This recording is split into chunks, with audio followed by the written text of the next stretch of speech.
ne mogu im oprostiti to što su osiromašili grad, osiromašili stanovništvo, što su ubili svaku perspektivu za rast i razvoj, što su doveli do toga da gotovo svaki drugi mladi čovjek, postoje statistike, želi vidi svoju budućnost van grada. To je, mislim, to je nedopustivo. Nedopustivo je to da prave jedinu tvornicu koju su napravili su tvornicu mreža. Ne mislim na onu u Biogradu, niti neku novu u Zadru, nego mislim tvornicu mreža, odnosa i stavili su ljude u vazalni odnos, da budem fin.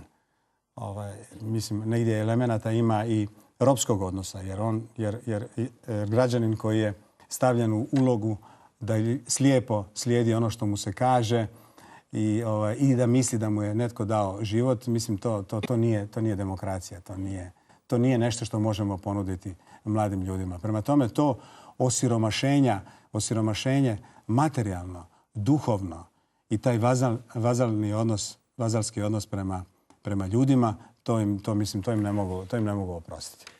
Gospodine Biliću, korupcija je, nažalost, velika medijska i politička tema u Hrvatskoj. Vi ste isto u svojoj kampanji do sad isticali više puta da će kod vas kao gradonačelnika Zadra stupanj tolerancije korupcije biti 0. Dakle, 0 stopa tolerancije. Možete li nam kazati, s obzirom na to isticanje, postoje li neke indicije po vama ili nešto što ukazuje na korupciju u gradu Zadru?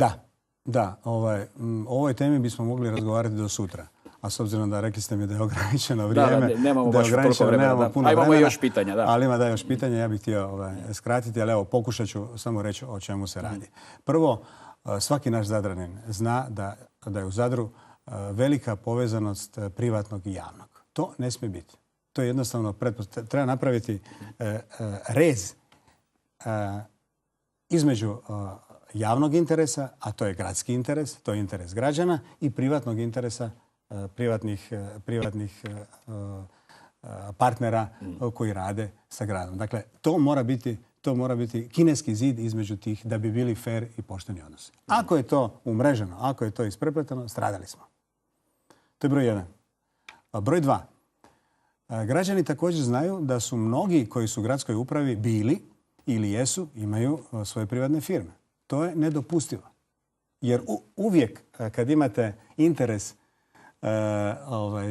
privatni interes, obično on dobije i nadjača javni. Moja administracija, nitko neće biti ispred interesa građana. Nitko neće biti ispred interesa grada. Naravno da ćemo raditi sa privatnom inicijativom, sa privatnim tvrtkama. Ali na potpuno transparentan način. Mi smo jedna strana, oni su druga strana. Biće strogo kontrolirani procesi javne nabave, etičkog kodeksa koje moram napraviti, implementirati ponašanja. Prema tome, tako ćemo to raditi. Ova su dva prije navedene situacije način na koji se jednostavno dovodi u situaciju ili može se pretpostaviti da to ima koruptivnih elemenata. Ali recimo, da ne bi govorio apstraktno. Evo imam recimo dva primjera koji govore o korupciji. Mogao bi, kažem, ih masu. Evo, iznesite, barem dva. Evo recimo, primjer broj 1. Čovjek ne izvršava obveze prema gradu po gradu za komunalnu naknadu i ostale stvari. I izbačen je iz tog prostora. Kasnije ide natječaj i on se ponovno javi u tom prostoru. Neki put se ne javi direktno, nego ne javi se Ivo, nego se javi Šenal, ali mislim, nismo djeca. Prema tome, mislim, to je koruptivno ponašanje. To je nedopustivo. Primjer broj 2. Grad iznajmi prostor privatniku. I taj privatnik, što se ne smije, daje prostor, i što je protuzakonito, daje prostor u podnajam drugome. Gradu se plaća primjerice 100, a u podnajam, taj isti koji gradu plaća 100, u podnajam daje 200. Daje 200. Znači govorite o konkretnim primjerima koje ste registrirali. Da, konkretnim primjerima. I sebi stavlja razliku. To grad neće biti ničija krava muzara.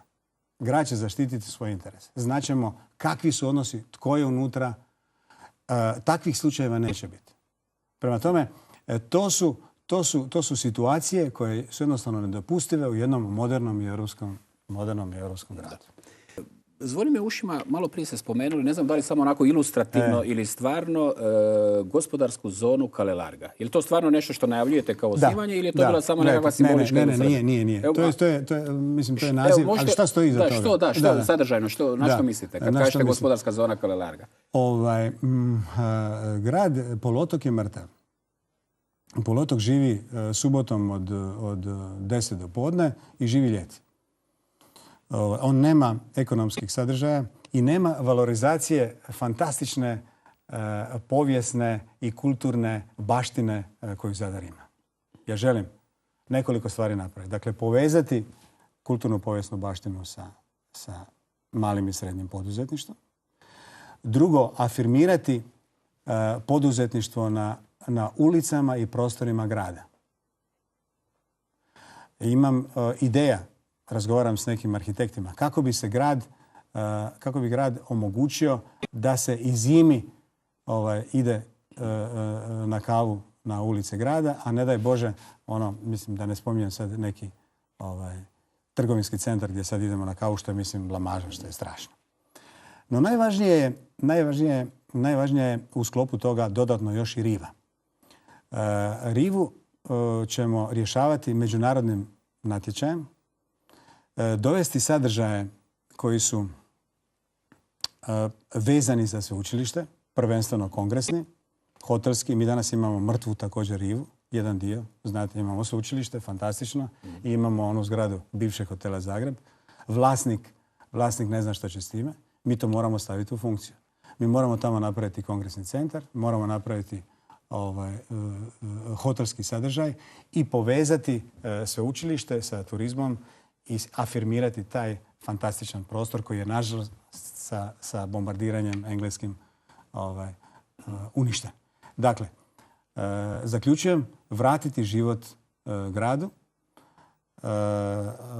staviti obrtništvo i malo poduzetništvo maksimalno u funkciju u svaki kanton, svaku ulicu, svaki prostor, afirmirati rivu i napokon riješiti neuralgične točke koje imamo u gradu. Recimo tehničku školu, zjapi prazna godinama. Imamo još, ne znam, iz Drugog svjetskog rata u Campo Caštela prostore koji nisu... Dakle, ima strašno puno posla. Ja ću imati kako to osmisliti. Ja imam ideje. Do ideja ovih nisam ja samo došao, nego sam razgovarao s nekoliko arhitekata. I mi ćemo povezati arhitekte, kulturnjake, povjesničare, ekonomiste, financijere i rećemo to je naš projekt Kalelarga.